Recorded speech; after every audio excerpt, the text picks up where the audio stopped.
Okay, so it's a bit of a murky day on the 880 leaving Puteri Harbour, which is over here, and just as we left we got a nice little cloud come through.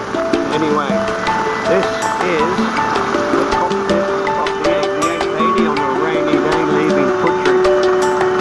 At times like these, the bimini is really good. The cockpit's very spacious, got plenty of room for four sitting forward, and then plenty of people in their armchairs at the back.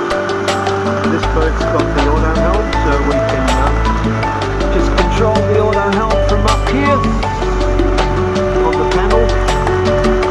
And then looking back, very nice cockpit that widens towards the back.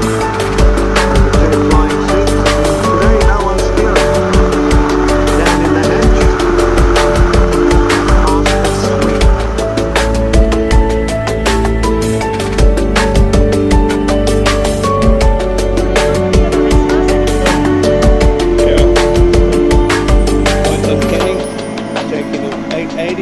Let it steer itself. So in the back here, all pretty cool. All the engine controls, throttle, and the ignition,